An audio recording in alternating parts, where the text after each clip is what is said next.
se acerca su venida, se oyen ya los pasos del rey que se aproxima, hasta de aún nos queda anunciar al pueblo gente que Jesús está volviendo.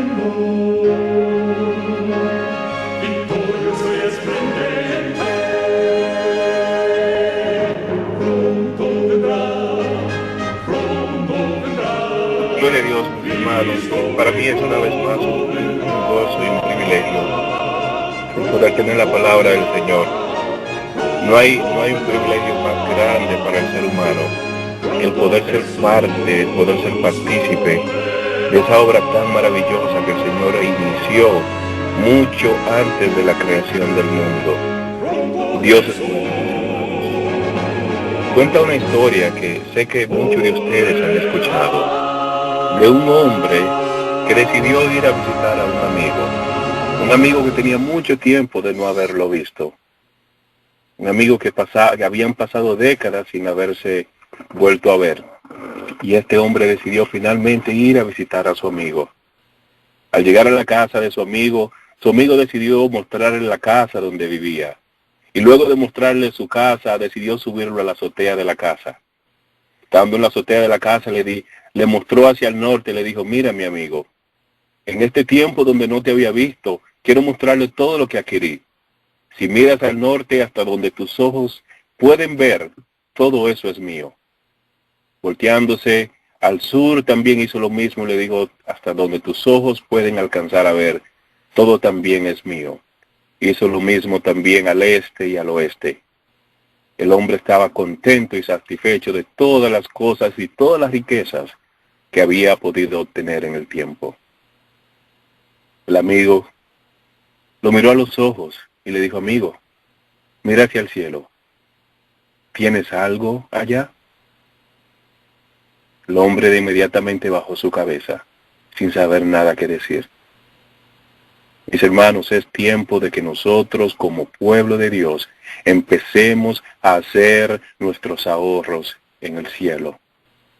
Ya es tiempo de que nos detengamos, de que paremos de estar comprando casas nuevas y carros nuevos. Es tiempo, mis hermanos, de que nosotros hagamos nuestra inversión en la obra de Dios. Ya es ese tiempo. La situación del mundo actual es de interés abrumador para todos los seres celestiales. El universo completo tiene su vista fija en los últimos acontecimientos que se llevan a cabo en el planeta Tierra. Mientras el mundo parece ir cada vez peor, aun cuando la moralidad se ha desaparecido casi por completo, aun cuando el amor de casi todos los seres humanos se ha enfriado y casi se ha extinguido, aun cuando la sexualidad controla más de un 99% de las conversaciones, aun cuando el amor al dinero y la ambición controlan nuestras vidas. Aun así, todo el universo tiene su vista puesta en un pequeño grupo de hombres y mujeres, los cuales están dispuestos a morir antes que negar su fe en el Dios que lo creó. La condición del mundo ha llegado a un nivel tan triste que si Cristo no regresara pronto, no hallaría fe en la tierra. La Biblia nos dice que si los días no fueran acortados, nadie se salvaría. Mateo 24:37 nos dice que así como los días de Noé será también los días antes de la segunda venida de Cristo. Así que para entender la condición de nuestros días y la cercanía del fin, es necesario que entendamos las cosas que sucedían en los días antes del diluvio. La Biblia, mis hermanos, dice que la tierra estaba llena de violencia y de maldad. La Biblia dice que el hombre había hecho de la comida y del comer y del beber el centro de sus vidas. Tanto así, mis hermanos, que cuenta la historia. Los hombres y las mujeres, después de comer, se ocasionaban vomitar, simplemente para continuar comiendo. Tenían un apetito descontrolado. Habían hecho de su estómago sus propios dioses. La gente había hecho del sexo depravado lo número uno de sus vidas, igualmente que la comida, hasta que Dios decidió que ya su corazón no contendería más con el hombre. Uno de los mayores pecados del mundo antediluviano es lo que hoy se conoce como el bestialismo, donde hombres y mujeres se acostaban con animales, profanando así el Dios que lo creó a imagen y semejanza suya. En Levíticos 18:23 la Biblia habla referente a este gran pecado. No tendrás trato sexual con ningún animal, contaminándote con él, ni mujer alguna se pondrá delante de un animal para tener trato sexual con él. Es una perversión, mi querido, pero el ser humano en su propia sabiduría ha decidido que sería mejor sacar a Dios de sus vidas y negar la existencia de Dios y pisotear su ley que dejar sus malos hábitos y su vida de pecado. Durante los días de Noé, el bestialismo era algo normal. Y fue como resultado de eso que Dios decidió destruirlos a todos. Otros de los grandes pecados que se cometían en el mundo antediluviano eran las mutuaciones genéticas. Hoy vi que uno de los hermanos en la cadena publicó un video donde muestra cómo en algunos países los científicos están manipulando la genética y han creado dragones y es algo terrible, mis hermanos, lo que está sucediendo igualmente hoy día con la genética. Los días de Noé se hacían mezcla de animales de diferentes especies, de árboles de diferentes frutos y aún peor, de personas y animales, creando así seres que eran partes humanas y parte animal. De allí vienen esos personajes de la mitología griega donde tenían hombres, mitad hombre y mitad caballos. De allí también vienen las sirenas y muchos otros tipos de mutuaciones. Durante los días de Noé era una lucha constante para sobrevivir. Los abusos sexuales estaban a la orden del día, especialmente los abusos sexuales con menores. La Biblia, hablando de Sodoma y Gomorra de igual manera, habla de la visita de los ángeles a la casa del fiel Lot. Se nos dice que todos los varones de las ciudades, incluyendo los niños, vinieron a la casa de Lot a tratar de violar a los ángeles visitantes. Eran tiempos donde lo que hiciera el ser humano para ser feliz era permitido. Como resultado de eso, mis hermanos, hubo un diluvio universal que destruyó todos, excepto unas pocas personas, una sola familia, y luego en Sodoma y Gomorra y las otras ciudades vecinas, solamente Lot y sus hijas sobrevivieron. Jesús en su gran misericordia nos enseña estas cosas como referencia para que nos demos cuenta de la proximidad de los tiempos. Hoy día la situación está mucho peor, mis hermanos, que Sodoma y Gomorra.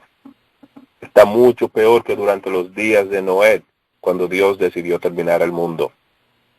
Aparentemente el ser humano no ha aprendido mucho y como resultado de esto la historia se repite nuevamente. El único problema de eso es que Dios esta vez no tendrá misericordia con el pecado, sino que esta vez lo erradicará para siempre. Muchos países hoy día, mis hermanos, en varios países, ya el hombre no está satisfecho con los matrimonios entre personas del mismo sexo, sino que también los gobiernos han hecho legal el bestialismo. Países como Alemania, Hungría, Finlandia, Dinamarca y Rumania han hecho el bestialismo o sexo con animales algo legal. En muchos países del mundo también se está llevando una campaña tremenda para que los matrimonios entre personas y animales sea legalizado. Empezando en el 1992, un hombre llamado Mark Matthews decidió casarse con su caballo. Según este hombre, había un gran amor entre él y su caballo, hasta que decidió casarse con su caballo. También un hombre de 18 años, quien fue sorprendido teniendo relaciones en la ciudad de Bali con una vaca, fue obligado a casarse con la vaca. Esto sucedió en el 2010. Una mujer en Londres decidió casarse con un delfín. Eso fue en diciembre del 2010. En el 2007, un joven de 18 años también en la India fue obligado a casarse con un perro. En 2010, nuevamente un hombre en Alemania se casó con su gato. En el 2006, un hombre en Sudán, África, se casó con una chiva. La cabra fue vestida con velo y corona, mis hermanos. Esto también sucedió como resultado de haber sido encontrado teniendo relaciones con la cabra y fue obligado por la comunidad a casarse con ella. Un hombre australiano se casó con una perra en el 2010 también. En 2006, una mujer en la India se casó con una culebra. En el 2011, un hombre abusa de una cabra también en África y luego es obligado también a casarse con ella. Estamos viviendo en tiempos muy peligrosos. El ser humano se aleja más y más de un Dios que cada día se acerca más y más a la tierra. Seguimos cometiendo los mismos pecados del pasado. Se ha reportado, mis hermanos, que Inglaterra y otros países están creando mutaciones de seres mitad animales y mitad humanos. Según ellos, estos seres lograrán que esos órganos puedan ser utilizados para las personas enfermas en el mundo de cáncer y de muchas otras enfermedades para recibir implantes. Otra de las excusas usadas para esto también es que esto servirá para las personas que tienen esas fantasías sexuales con estos seres que son mitad humano y mitad animal, como la mitología griega. Las cosas, mis hermanos, están graves. Dios busca a un pueblo que sea fiel, mas nosotros nos arropamos en la excusa de que Dios es bueno, de que Dios lo perdona todo, de que Dios es tan bueno que no puede destruir al pecado. Y sí es cierto, mis hermanos, que Dios es bueno. Y sí también es cierto que Dios perdona el pecado. Pero muchas veces utilizamos esto como excusa para pecar.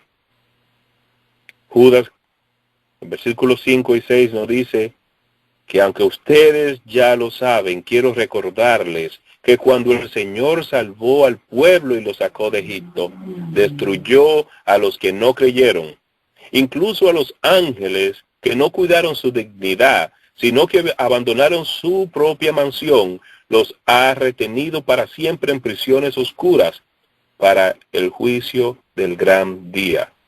Mis hermanos, si el Señor no perdonó a los ángeles que cayeron, ¿qué nos hace pensar a nosotros que el Señor no va a seguir perdonando cada vez que decidamos pisotear su santa ley? La realidad, mis hermanos, es que Dios raerá todo pecado de la tierra. Los pecados del mundo actual son más graves que los pecados del mundo antediluviano y mucho más severos que los pecados de Sodoma y Gomorra. Usted me preguntará, hermano, que por qué digo que los pecados nuestros hoy día son peores.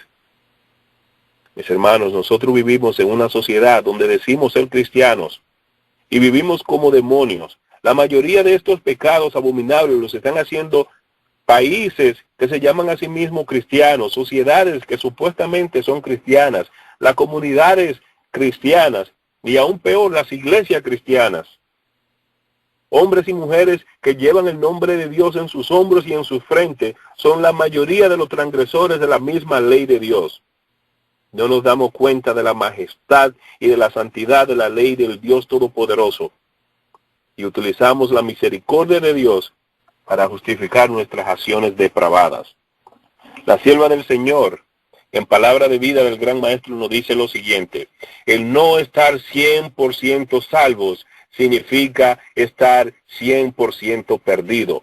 Esto significa, mis hermanos, que sí, que podemos ser un cristiano que va a la iglesia, que vamos los sábados, los viernes, que vamos los miércoles, y que podamos también los lunes y los martes y los jueves, que vamos los 7 días, es que vivimos una vida 99% fieles a Dios, 99% amamos a Dios, Pero la sierva del Señor, inspirada por el Espíritu Santo, dice que el no ser 100% salvo significa estar 100% perdido. La salvación, mis hermanos, no es un juego.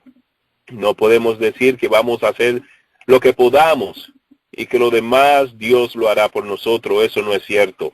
Eso es peligroso. Dios pide total santificación de sus hijos, porque sin santidad nadie verá a Dios. Apocalipsis 22:15, la palabra de Dios dice: fuera estarán los perros, los hechiceros, los inmorales, los asesinos, los idólatras y todo el que ama y practica la mentira. Estos hombres y mujeres que practican este tipo de cosas no entrarán, mis hermanos, a la nueva Jerusalén. Todo el que comete estos pecados, a los cuales la palabra de Dios le llama perros, no entrarán a la nueva Jerusalén. ¿Y qué significa cuando Dios dice que los perros no entrarán en el reino de los cielos? ¿Cuáles son estos perros a lo que el Señor se refiere? La respuesta, mis hermanos, la encontramos en 2 de Pedro 2:22. Dice: pero en ellos se ha cumplido la verdad de aquel dicho: el perro vuelve a su vómito, y también lo de la puerca recién bañada vuelve a revolcarse en el lodo. Estos perros son los cristianos y cristianas que luego de haber conocido el mensaje de Dios, vuelven a las enseñanzas del mundo, deciden volver a andar en las tinieblas, deciden que aman más al mundo que al Dios que los salvó. Estos son los perros que vuelven a sus vómitos y los cerdos que vuelven al fango, no sabiendo que aquellos que en verdad llegan a probar y a saborear a Cristo y el reino de Dios, nunca más vuelven al mundo. Muchas veces decimos que somos salvos, muchas veces decimos que seguimos a Dios, mas sin embargo seguimos cometiendo los mismos pecados que cometen los del mundo. Mis hermanos, Cristo es más bueno que todas las cosas buenas que hay en el mundo combinada. Te dirán, mis hermanos, pero ¿cómo es que yo no quiero ir al cielo? Porque en el cielo no hay la cosa que hay aquí en la tierra. En el cielo no hay McDonald's. Mis hermanos, Cristo es más bueno que McDonald's, porque a mí me encanta. Cristo es más bueno que State Farm, porque como un buen vecino, cuando Cristo siempre está ahí. Oh, pero en el cielo no hay tarjeta de crédito, dicen muchos hermanos. Mis hermanos, sí, en el cielo no hay tarjeta de crédito. Jesús es mejor que Mastercard, porque hay cosas que el dinero puede comprar. Para todo lo demás está Cristo. Es mejor que Capital One, pues a Cristo no le importa what is in your wallet. Oh, que en el cielo no hay seguro de vida. Mi Cristo es mejor que Allstate, porque en Él estás en buenas manos. A nosotros como pueblo de Dios y a todo quien lleva el nombre de cristiano, se nos dio una responsabilidad muy grande de llevar el nombre de Dios. Se nos dio una ley perfecta y santa, la cual además es la que rige el universo completo. No que esa ley fue abolida en la cruz, mis hermanos, no. Esa ley no fue abolida en la cruz. Esa ley fue dada a los judíos solamente, dicen algunos, y Cristo la clavó en la cruz. Eso no es cierto, mis hermanos. La Biblia dice que la ley de Dios es santa. La Biblia dice que la ley de Dios es buena. La Biblia dice que la ley de Dios es perfecta en Salmos 19:7. La Biblia dice que la ley de Dios es pura en Salmos 19:8. La Biblia dice que la ley de Dios es justa en Romanos 7:12. La Biblia dice que la ley de Dios es verdad en Salmos 19:9. La Biblia dice que la ley de Dios es espiritual en Romanos 7:14. La Biblia dice que la ley de Dios es justicia en Salmos 119:172. La Biblia dice que la ley de Dios es fiel en Salmos 119:86. La Biblia dice que la ley de Dios es amor en Romanos 13:10. Y dice que la ley de Dios es inmutable en Mateo 5:18. Y dice que la ley de Dios es eterna en Salmos 111:7 y 8. Algo muy interesante, mis hermanos, acerca de esta maravillosa ley de Dios. La ley está escrita en una piedra azul, la cual la mayoría de teólogos y estudiosos de la Biblia están de acuerdo que son piedras de zafiro. La palabra de Dios En Número capítulo 15, versos 38 y 39, dice lo siguiente: habla a los hijos de Israel y dile que se hagan franjas en los bordes de sus vestidos por sus generaciones, y pongan en cada franja de los bordes un cordón de azul. Y os servirá de franja para que cuando lo veáis, os acordéis de todos los mandamientos de Jehová, para ponerlos por obra, y no miréis en pos de vuestro corazón y de vuestros ojos, en pos de los cuales os prostituyáis. El fundamento del trono de Dios también, mis hermanos, está hecho de la misma piedra con la cual en la cual se escribieron los mandamientos, en la piedra de zafiro. Ezequiel 1:26 dice lo siguiente: y sobre la expansión que había sobre sus cabezas se veía la figura de un trono que parecía de piedra de zafiro, y sobre la figura del trono había una semejanza que parecía de hombre sentado sobre él. Miré y he aquí, dice la palabra de Dios, en la expansión que había sobre la cabeza de los querubines, como una piedra de zafiro que parecía como semejanza de un trono que se mostró sobre ellos. Eso está en Ezequiel 10:1. Mis hermanos, el fundamento del gobierno de Dios es su santa ley. La ley de Dios es una expresión de la misma naturaleza de autor, dice la sierva en el conflicto de los siglos. Es la personificación del gran principio del amor, y es por lo tanto el fundamento de su gobierno en los cielos y en la tierra. Es obvio, mis hermanos, que las piedras que Dios utilizó para escribir su santa ley y luego darla a su pueblo fue parte de un pedazo de piedra de su mismo trono. Al pisotear la ley de Dios por medio del pecado, nosotros estamos pisoteando el mismo trono de Dios. Estos son los mismos pecados que cometía la gente en los días de Noé. Muy pronto, mis hermanos, el Señor permitirá gran destrucción sobre el planeta Tierra, ya que la maldad del hombre y la transgresión de su santa ley ha llegado hacia su trono. Los que se llaman a sí mismos hijos de Dios necesitan una entrega mayor de la que hoy día poseen. Los hijos de Dios necesitan depender menos de sí mismos y más de Dios. Necesitan amarse más los unos a los otros. Necesitan dejar de competir quién viene mejor vestido a la iglesia los sábados, o quién tiene el mejor carro, o la mejor casa, o el mejor trabajo. La sierva de Dios dice en palabra de vida del gran maestro que la única competencia que existía entre los primeros discípulos luego del descenso del Espíritu Santo era cuál de ellos tendría un carácter más parecido al de Cristo. Es tiempo, mis hermanos, de que nosotros paremos de criticar a nuestros hermanos, ya que con esto nos estamos haciendo asesinos, pues todo el que critica a un hermano, la Biblia lo llama homicida. El único motivo, mis hermanos, por el cual nosotros criticamos es porque nos comparamos a nosotros mismos con las demás personas. Si nosotros entendiéramos, mis hermanos, y nos comparáramos a nosotros con Cristo en vez de compararnos con los demás, nosotros veríamos nuestra condición, que somos pobres, necios, miserables, desnudos.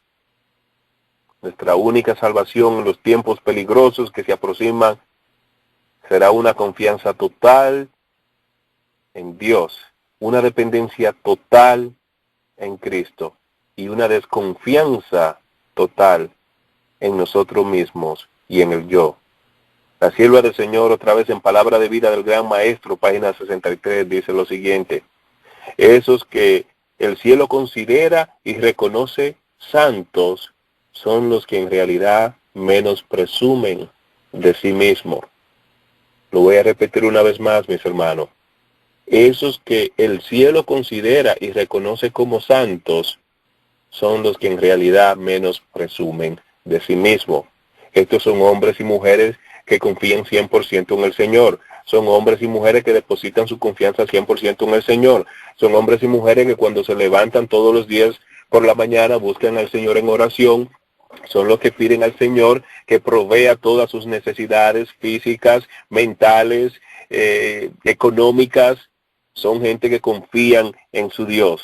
Debe llegar el momento en nosotros, mis hermanos, cuando digamos, como el apóstol Pablo dijo, para mí el vivir es Cristo y la muerte me resulta en ganancia.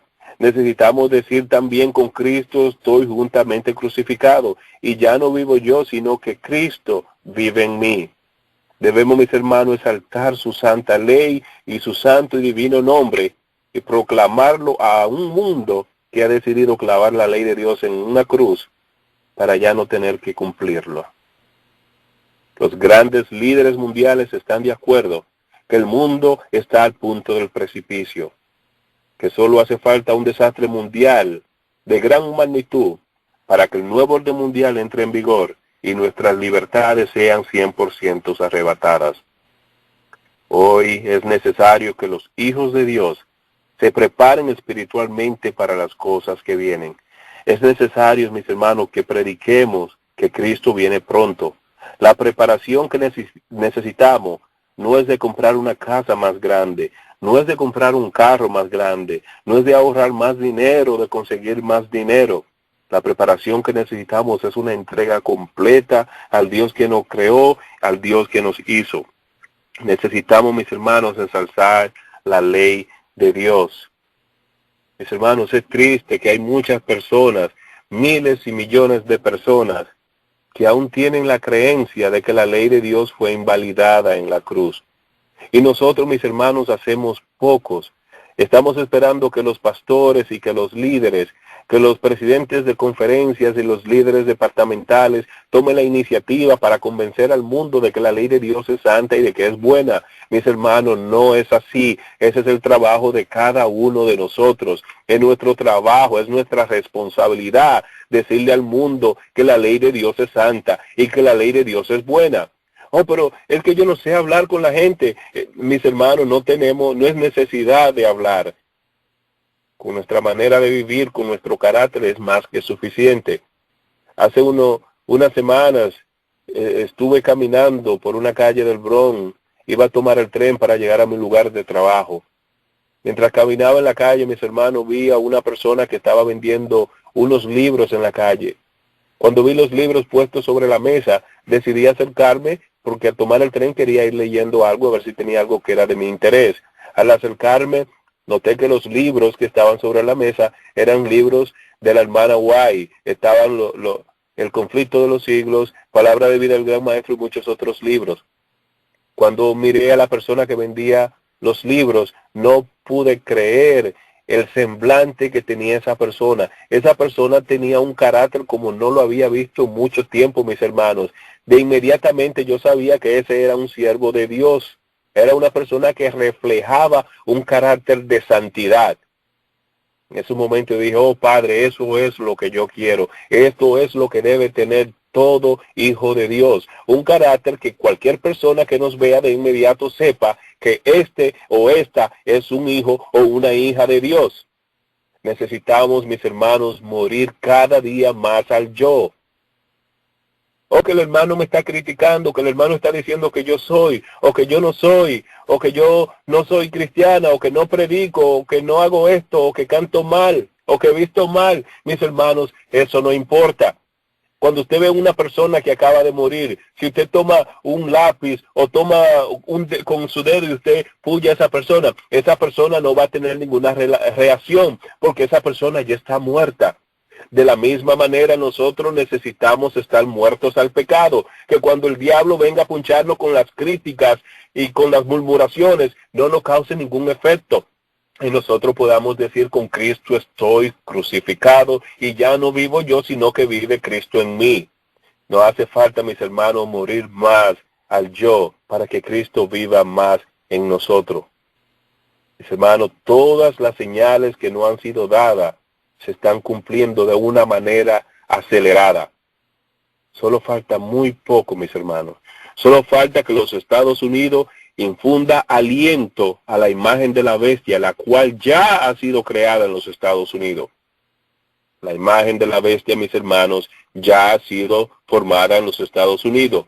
Lo único que es necesario es que a esta imagen se le infunda el aliento de vida que describe Apocalipsis 13. Los grandes líderes políticos y económicos del mundo afirman que lo único que se necesita para que eso suceda es un desastre natural global. Mis hermanos, hablen con sus familiares, con sus amigos y díganselo. Díganselo ya que hay que entrar en el arca que es Cristo. Díganle, mis hermanos, que ya nosotros debemos de estar jugando juegos. Vivamos nosotros una vida perfecta, una vida santa. El Señor dice, sean santos porque yo soy santo. Oh, mi hermano, pero ¿cómo se adquiere la santificación? Mis hermanos, es fácil. El ser santo es fácil. El joven vino donde Jesús, le dijo, Señor, ¿qué tengo que hacer para ser salvo? El Señor le dijo, tú sabes, guarda los mandamientos. La ley de Dios santifica, mis hermanos. ¿Qué significa ser recto? ¿Qué significa ser santo? Significa hacer lo correcto, hacer lo que agrada a Dios todo el tiempo. Cuando la Biblia dice que no caminó con Dios todos los días, no era que Dios iba agarrado de él de la mano todos los días y que él lo estaba viendo todos los días. No, mis hermanos, no fue de esa manera. Enoc caminó con Dios porque no sabía que Dios y la presencia santa del Espíritu Santo estaba con él en cada momento. Enoc vivía cada vida entregado 100% a Dios. Sus pensamientos estaban 100% conectados a Dios. Y tanto así, mis hermanos, que describe la sierva que los ángeles vinieron en presencia del mundo, en presencia de toda la comunidad, en presencia de toda la gente, y se lo llevaron. Tanto así que muchas personas pensaron que los ángeles lo dejarían en otro lugar donde Enoc solía ir a orar. Porque Enoc caminó con Dios. Enoc caminó con Dios, mis hermanos, 300 años. Y nosotros tenemos unos pocos años de haber conocido al Señor. Y ya estamos llorando, Señor, tú no has venido. El Señor no viene pronto. Así es que yo voy a dejar esto. Conocí a una persona que me estaba dando un testimonio acerca de su iglesia. Y decía que el pastor estaba presentando un niño. El pastor al presentar al niño dijo, en los próximos 25 o 30 años, este niño va a ser un pastor, va a ser una persona que va a llevar la palabra de Dios a muchos lugares, oremos para eso. Muchas personas que estaban visitando la iglesia decidieron ponerse de pie e irse. Dijeron, bueno, si Jesús viene en 25 años de ahora, porque yo prefiero irme y volver ya cuando falten 2 años más. Mis hermanos, nosotros necesitamos una entrega que sea completa. Necesitamos caminar con Dios todos los días de nuestras vidas. Cuando suceda eso, mis hermanos, cuando nos entreguemos de verdad, cosas maravillosas van a suceder en nuestras vidas. Es tiempo de que nosotros salgamos y hablemos con nuestros familiares, que hablemos con nuestros amigos, que le mostremos la severidad de los tiempos y que Cristo viene pronto. No es tiempo para juego, mis hermanos. Las cosas que habían sucedido durante los días de Noé son exactamente las cosas que están sucediendo hoy día. El Señor fue claro en sus palabras. Como los días de Noé, así será antes de mi venida. Esos tiempos, mis hermanos, esos días son ahora. Las mismas abominaciones y los mismos pecados. ¿Qué más necesitamos nosotros ver, mis hermanos? Estamos pidiendo que el Señor nos muestre más milagros como hizo el antiguo Israel, cuando el Señor en su presencia había curado a los enfermos, había resucitado a los muertos. Mis hermanos, ¿qué más nosotros queremos ver? Es tiempo, mis hermanos, de que nosotros nos levantemos y oremos y nos entreguemos al Señor y que oremos por el descenso del Espíritu Santo. ¿Cómo es posible, mis hermanos, que nosotros no tengamos el poder en Cristo de decirle a un enfermo, levántate y sé curado en el nombre de Cristo Jesús, cuando el Señor nos ha dado la potestad de hacer eso? Tenemos que creerle a nuestro Dios. La Biblia dice que Abraham creyó a Dios y le fue contado por justicia. Necesitamos, mis hermanos, creer en la palabra de Dios. Ya la orden fue dada para que el Espíritu Santo esté con nosotros y con cada uno de nosotros que decida ser fiel a Dios y que esté listo y limpio para recibirlo. porque ningún inmundo lo recibirá, mis hermanos. Es necesario que nosotros estemos limpios para recibir el Espíritu Santo. Por eso en cualquier momento el Señor dirá, el que es justo siga siendo justo. El que es limpio, sea limpio todavía.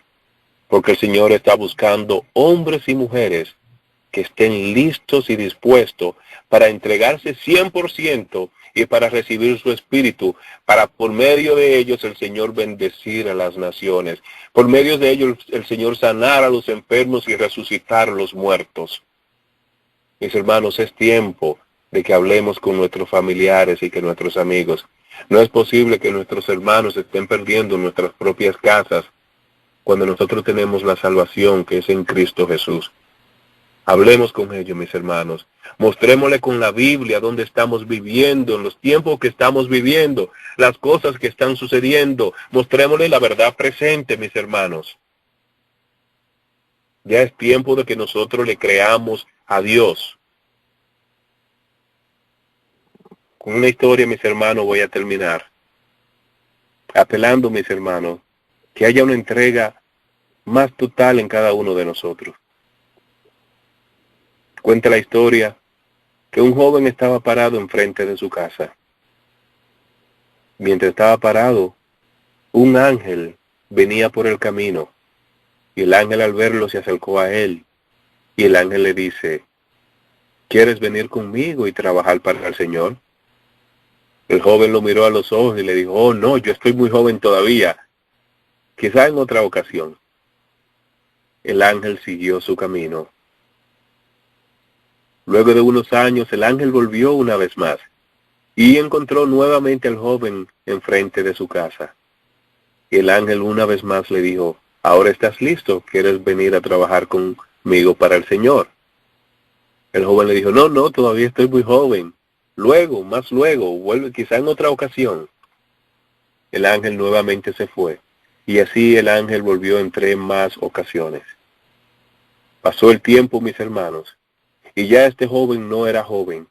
Ya los años le habían caído encima y hacen lo que los años nos hacen a los seres humanos. Ya esta persona casi no podía ni caminar, y sus ojos ya se le habían cerrado con la vejez. Deseaba que ese ángel viniera una vez más y lo invitara a que fuera con él a trabajar para el Señor. Pero el ángel no venía. Y oraba y decía, Dios, mándame al ángel para que me lleve con él a trabajar para ti. Hasta que un día vio que el ángel venía. Estuvo contento y feliz. Saltó de la alegría cuando vio al ángel venir. Cuando el ángel llegó hasta él, le dijo, sí, ahora estoy listo para irme contigo. Llévame donde tú quieras e iré a trabajar contigo. Mas el ángel, mirándolo a los ojos, le dijo, lo que Dios quería hacer contigo ya no lo puede hacer. Así que es muy tarde y ya no te puedo llevar. Mis hermanos, con esto no le estoy diciendo que hay personas muy jóvenes o muy viejas que no pueden servir al Señor. No hay una edad límite para servir al Señor. Todo el que quiera venir, hay oportunidad para salvación. Pero muchas veces, mis hermanos, es muy tarde. Muchas veces es muy tarde. Cuando rechazamos constantemente el llamado del Espíritu Santo, la puerta de la gracia se cierra. Noé predicó el mensaje por 120 años. Y luego de 120 años, al terminar el arca, la puerta del arca se cerró. Y cuando todos aquellos ciudadanos del planeta Tierra quisieron venir y entrar al arca, ya no hubo oportunidad para ello. Me gustaría, mis hermanos, que ustedes relaten esa historia a sus familiares y amigos y le digan que este puede ser el último llamado, mis hermanos. Ya el día se está terminando. Ya viene la noche donde nadie puede trabajar. Aún hay palabra de Dios en el planeta Tierra. La profecía dice que en poco tiempo el hombre y la mujer sentirán hambre, no de comida, sino de la palabra de Dios. Buscad al Señor mientras puede ser hallado. Ese, mis hermanos, es mi oración y mi llamado para todos ustedes en esta noche. esperando que todos estemos listos y preparados para recibir a nuestro Dios en el aire y así estar para siempre con el Señor. Que el Señor los bendiga a todos. Alabado Dios y Creador, Padre nuestro. Te agradecemos, oh Padre, tu amor y tu gracia y tu misericordia. Que tu palabra, Señor, no llegue vacía, sino que llegue donde las personas que necesite llegar. Enséñanos, Señor, a guardar tu santa ley y a ser reverentes con ella. Enséñanos, Señor, que tu santa ley rige todo el universo. Y que al pisotear tu ley, Señor, también pisoteamos tu trono, el cual es santo. No permita, Señor, que nosotros hagamos eso. Señor, oblíganos a obedecerte, Padre. Oblíganos a obedecerte, porque ninguno de nosotros no queremos perder. Bendice a todos los que están escuchando en estos momentos y a todos los que han de escuchar luego. Sálvanos, Señor, y ven pronto. Bendice nuestros hogares. Cada hogar aquí representado, Señor, derrámate sobre nosotros. Provee y suple todas nuestras necesidades de acuerdo a tu voluntad. Y en aquel día cuando tú vengas con tus miles y millares de millares, Señor, no te olvides de nosotros. En el nombre de Jesús oramos. Amén.